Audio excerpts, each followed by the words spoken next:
Hey everybody, I'm the Speller, and I've been inspired to do this video by watching Purple Orchid's videos. Wilma. I don't know if you've heard of her or not, but if you haven't watched her videos, you might want to go take a look. Right now she's covering topics about her own past addictions, and she made a wonderful series on toxic positivity that was really good as well. I'm supposed to make that series as well, but I don't know, I'm just not really feeling inspired to move in that direction yet. Maybe at some point in the future. I have to do some research on it. But hers are really good, so check her out. Purple Orchid is her name on here. Anyway, watching her videos, listening to what she was saying, caused me really to kind of reflect back to my friend Sara. I want to tell you about Sara because nobody's really ever gotten into depth talking about my relationship with Sara when she was here on this planet. So I want to kind of tell you how it all started and what happened with it.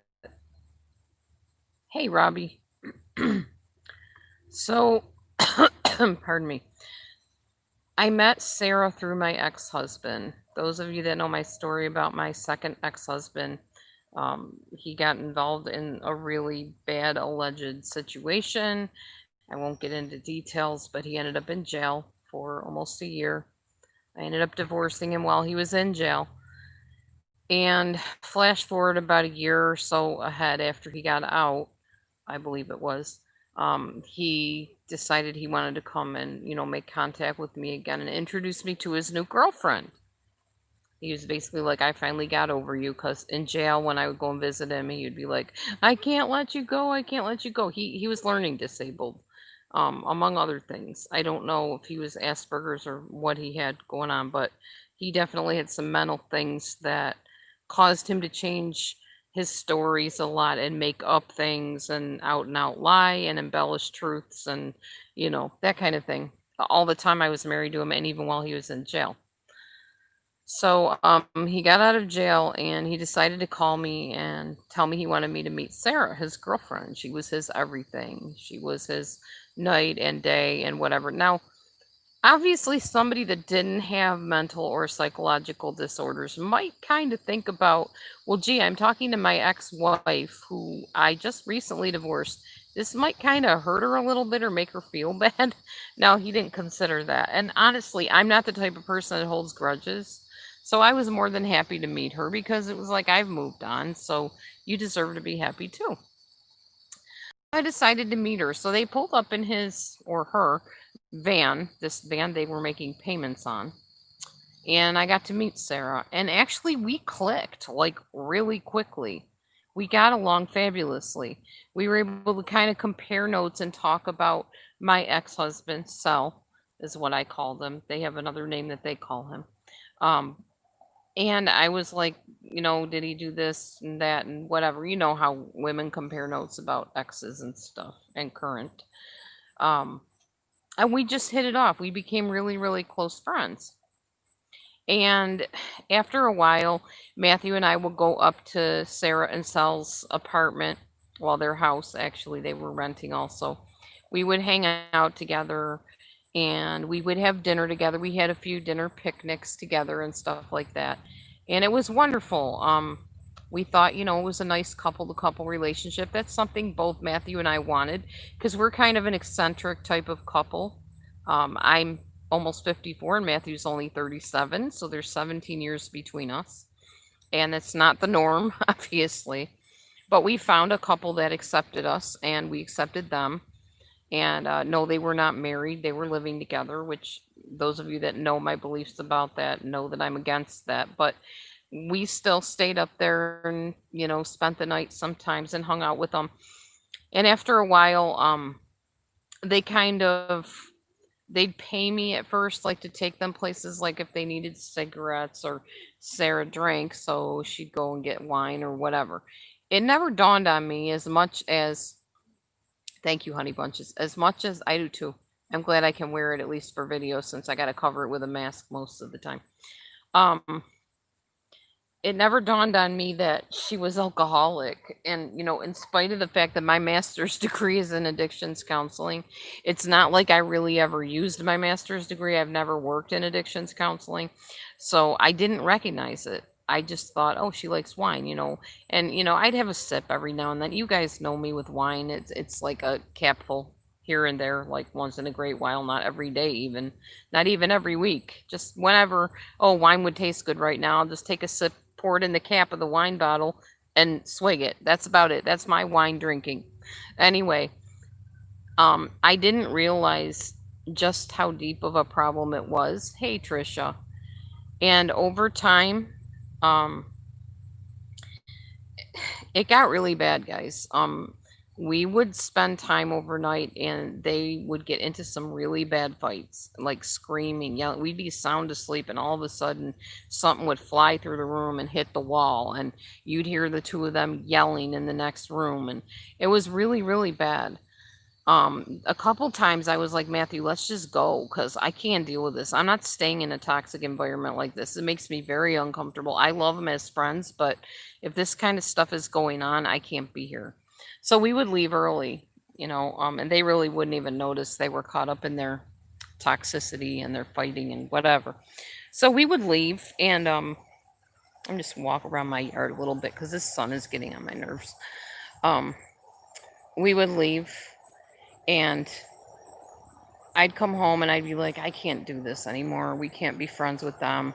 It was a really hard thing because I was very torn in my emotions of this person's a really close friend of mine. This is my ex-husband who, in spite of everything that happened and he ended up in jail for allegedly doing what he did, I don't tend to burn bridges easily, except if there's a really good reason for it.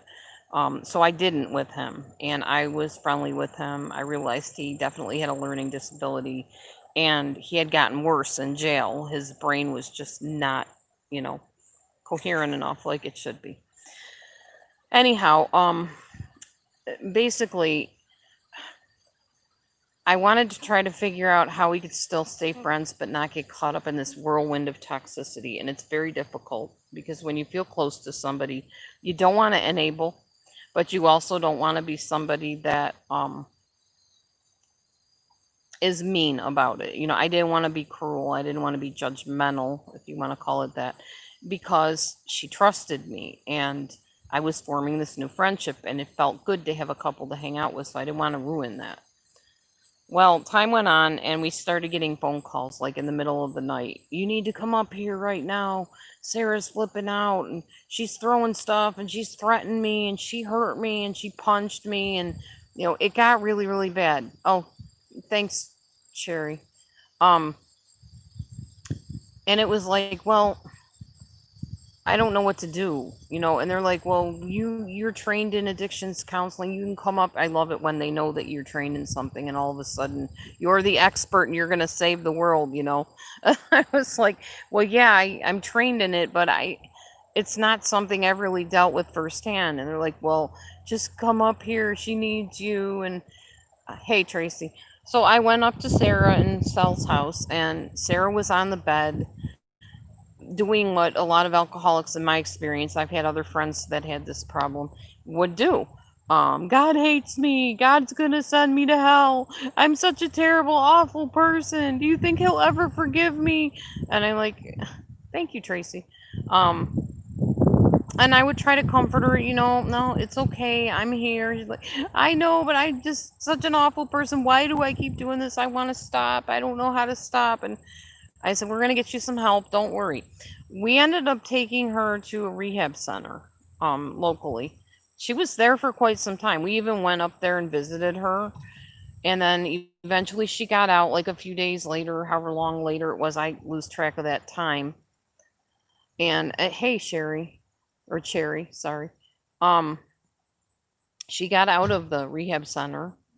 And I remember us having a talk with my ex-husband, Sal, and I said, when she gets out, Sal, yeah, yeah, um, it'll all come clear as I'm finishing up here. When she gets out of the rehab, you cannot buy her alcohol, no matter what. She does. She will beg you. She will plead with you. She will guilt you. She will manipulate you. You cannot buy her alcohol. It's just going to send her right back on that path. No, no, I'm never going to. I don't care what she does. I'm not going to buy her alcohol. Now, you have to understand, he's learning disabled and who knows what else. She is an alcoholic. And the two of them are living together without supervision, so anything goes, and they're adults. They're not kids. They're like in their 50s and 40s. These are not kids. So I'm begging with him, please do not buy her the alcohol. We're not going to always be here to rescue Sarah. So, and he didn't drive. He was not supposed to be driving, and really it wasn't a good idea for him to drive. Although he would often say, "Oh, I'll drive your car for you." And I'm like, "No, that's okay. I'm good." He would try to drive, but no, he should not be. And he wasn't an alcoholic. She was. He was just learning disabled and whatever his other issues were. So time goes by, a couple weeks. Next thing we know, another fight breaks out. Was she drinking? Of course she was drinking. How'd she get the alcohol, Sal?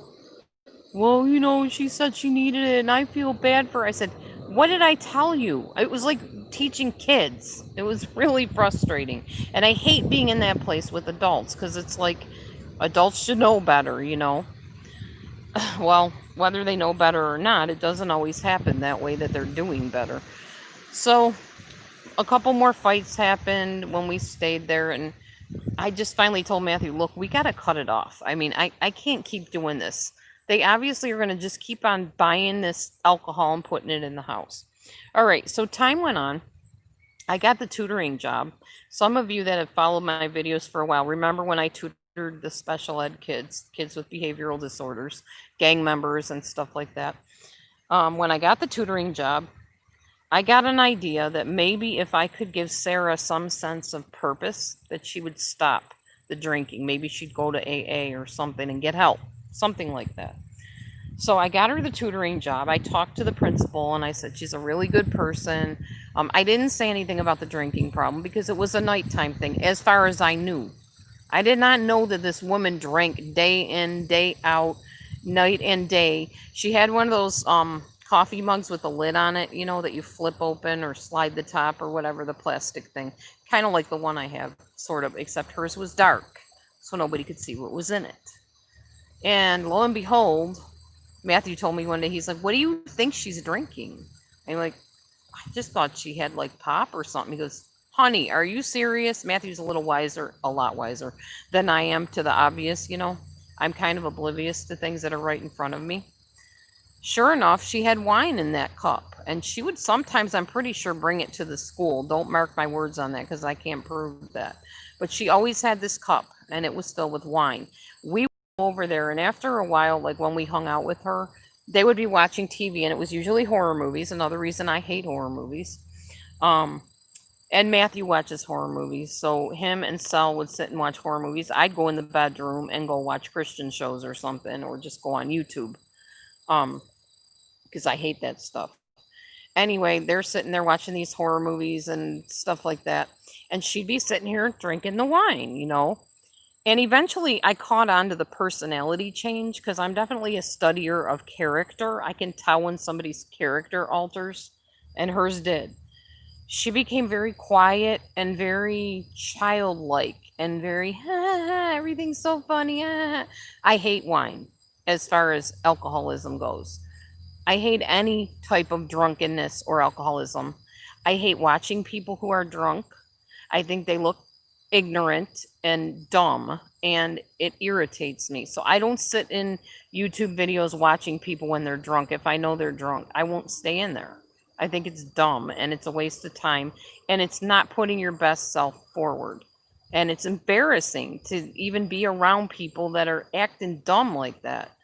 I'm not calling the person dumb. I'm saying the behavior is dumb and ignorant. And even the Bible says wine is a mocker, a strong drink is a brawler. So even God, Yahweh, knows that there is not good things that come out of drunkenness.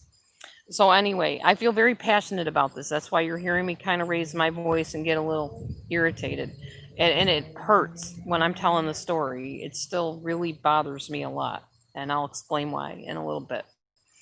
Okay, so anyway, I realized that she really had a severe problem, but by that time, the school hired her.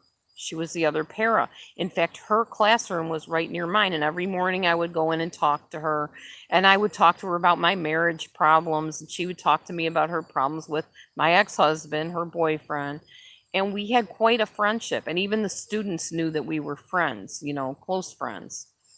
And so every morning, that was my ritual. I would come in, I'd walk in, I'd say, "Hey, how are you doing?" And that cup would be right there all the time. So I don't know if she was drinking on the job. I don't know if she was hungover. I don't know. But I know that she was getting thinner and not looking good at all.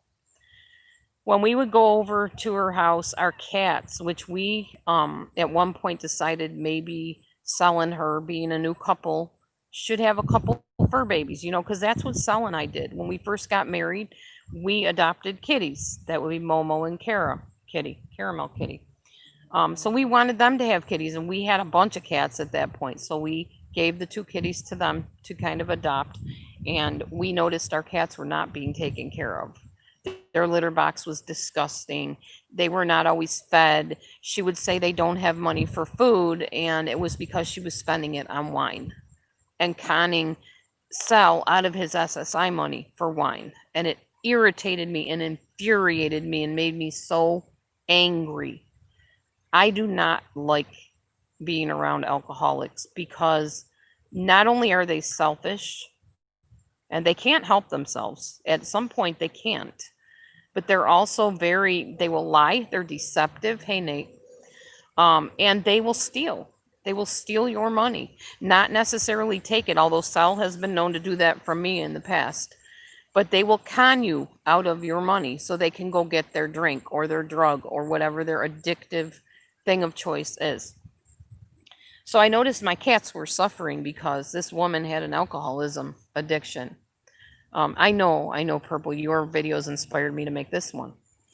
So I watched my cats suffer, and I wanted to take my cats back. But, when you give somebody a gift, it's not like, well, we see you're not taking care of our pets, we're taking them back. It's not that easy. Yeah, I understand, Nate. So we didn't take them back. I just kind of kept an eye on things. I think we gave them some food at one point, a couple times, just to kind of make sure the cats were okay. Kara got very, very skinny over time, and it really worried me. Okay, well, one night I get this call from Sara. "You need to come here. You need to come here." I'm like, "Why?" She said, "The cops are here. They're going to take him to jail. He hit me, blah, blah, blah." And I'm like, "Okay, I'll be right up." So I went up there, and the police were standing there, and they're asking my ex-husband, Sarah's boyfriend, "Sir, come on, we need to take you." And he's like, "Can I just get a sandwich first?" Like I said, he's learning disabled. He's like, "Sir, are you serious right now?" He's like, "Yeah, I just need to make myself a sandwich and then I'll go with you. Can I just grab like a piece of pie right now?" And the cop is like, "This dude, is he for real?" I'm like, I didn't know how to explain it. Yeah, he's for real. I didn't know what to say. So he's like, "Yeah, sir, no, I think you can eat when you get to the court or the jail or wherever they were taking him." I think they were arresting him at that point. Yeah. So they took him out the door and they arrested him. So he was gone from her for quite a while. It was a good while. It was a couple months at least, I think. I lose track of timing. Anyway, it was quite a while though. So eventually, and every time she got out of rehab, we were the ones that went and picked her up from there. When he got out of jail, we were the ones that picked him up and took him home from the jail. At one point, they just dumped him out on the street, out of jail. He had nowhere to go. I don't remember. I think Sara called us and said they just let him out. We don't even know where he is. We had to drive around and find him. I can't even remember how we found him. Now remember, learning disabled. It was nighttime. He didn't know where he was. He didn't know where he was going. So we went and picked him up somehow, some way. I don't know. Matthew probably knows more about that story than I remember. And he came back. And again, and again, and again, calls of, "We got in a fight. He hit me. She burned me with cigarettes." The whole 9 yards. It was really, really bad. Okay, so I'm trying to think of where I'm trying to end up with the story. I get kind of sidetracked. So he came back. They were together for a while. We went about our life. We kind of distanced ourselves from the two of them for quite some time. And eventually, she had told me that the police told her that if anything else more happened, if he threatened her, which she used to lie about that too, it was more her beating him up because she would get drunk and she'd get nasty and start pounding on him and stuff. And he was not all there, so he was easy to beat up on. He was a victim in a lot of ways. She was too. They were victims of each other. It was a nasty dance of codependency and dependency and sickness and toxicity. Um, so she told me that the cops said, next time, Matthew wants me to pick him up. Next time this happens, we're going to arrest you and you're going to prison this time. So time went by and we thought everything was okay. We didn't hear from either one of them. I got to get my shoes on while I'm talking to you and go pick up my husband. We didn't hear anything else about it, and we're like, okay, well, maybe everything's okay. So the one day I get a call from Sara crying her eyes out. They came and got him. He's in prison. He's in prison. I said, who? What? She said, they took Sal away. He's in prison and they're not letting him out. I don't know when they're letting him out. And she was just bawling. And I'm like, oh, wow. Okay. It came to this now. I said, what happened? She's like, he just got mad and he threatened to kill me and he was hitting me. It was this whole big story about how he did this, and this to her. And we never did find out the truth about it. We just know it was another one of those dumb fights that, we were accustomed to being called in on, unfortunately. Okay, I hope I don't lose contact with you. If I do, I will continue this later. I'm going to try to keep telling the story as I go so I can go and get Matthew. All right, so anyway, and I won't look at the phone while I'm driving, so be aware of that. Always wear your seatbelt, by the way. So he went to prison. That part was true. He definitely went to prison. And he was there for almost a year, actually. Meanwhile, Sara was working as a paraeducator with me in the school, and she had 2 boyfriends in the meantime while he was in prison.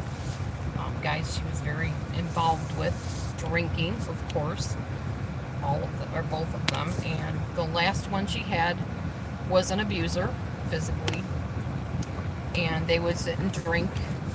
Oh, thank you, wonderful.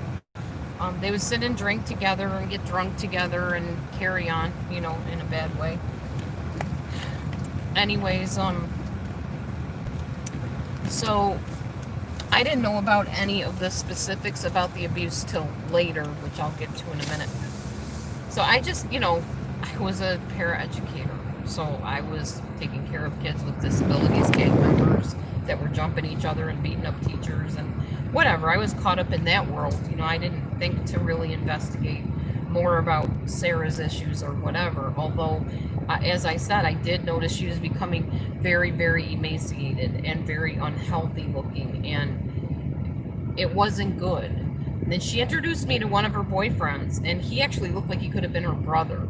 And it turned out he was a guy she had known for like a long time, and she just hooked up with him and was doing the unthinkable with him. And after a while, I ended up quitting my job as a paraeducator for various reasons, some of which involved YouTube people doxing my job, and me just getting tired of all of it, which is why I don't put up with a lot of stuff on here, because people will be very ruthless. So I left, but Sara stayed. She was still a paraeducator there for, I think, a whole other year, pretty sure. Well, I was very close friends with the secretary at the school where I worked. I still am close friends with her, actually. We don't hang out or anything, but we talk on the phone every now and then. She's very busy, and I'm very busy with doing stuff. But we talked recently. Anyway, one day I was, I guess, watching TV or maybe doing YouTube or whatever, and I get a phone call. Oh, in the meantime, of course, Sara was living with the guy. She got evicted from her house that they were renting, because when Sal went to prison, her parents were what was paying for who was paying for the house. When Sal went to prison and her parents finally got sick, I guess, of fueling her alcohol habits because she wasn't paying the rent, they stopped the payments. So she got evicted from the house, had to find an apartment. Found an apartment. One of the teachers from the school that she had befriended, where we both worked, took her and moved her into her apartment. I did get to see it once. I went up in the apartment. It was a nice one. Kind of small, but not bad. And she lived there for quite a while and was working in the school, like I said. Well, one day, recently, well, I don't remember exactly what month it was, I got a call from my friend, the secretary friend that I had. And she said, Laura, which is my real name, I need to tell you something.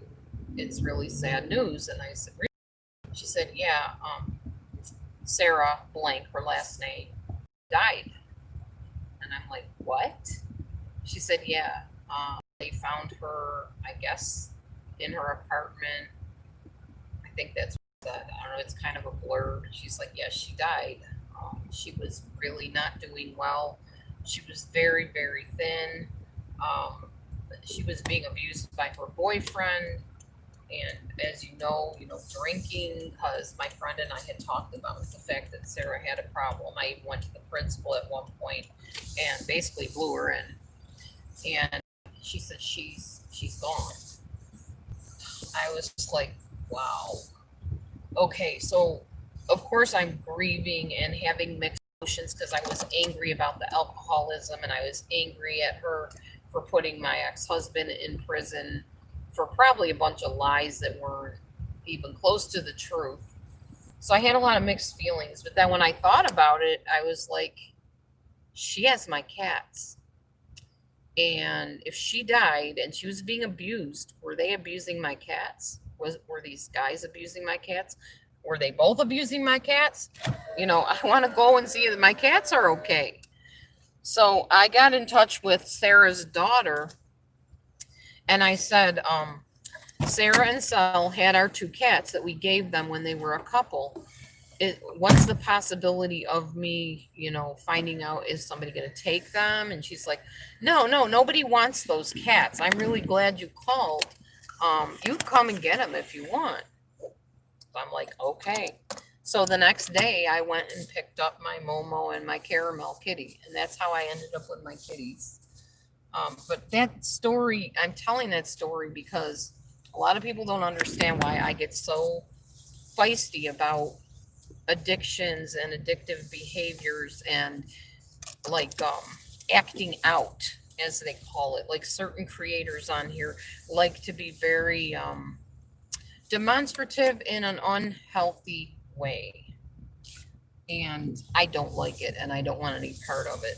And that's a big reason why, because I have had a very close friend who basically killed herself with wine, you may as well say, and very bad, poor choices of lifestyle. She leaves behind daughters, grandchildren she adored.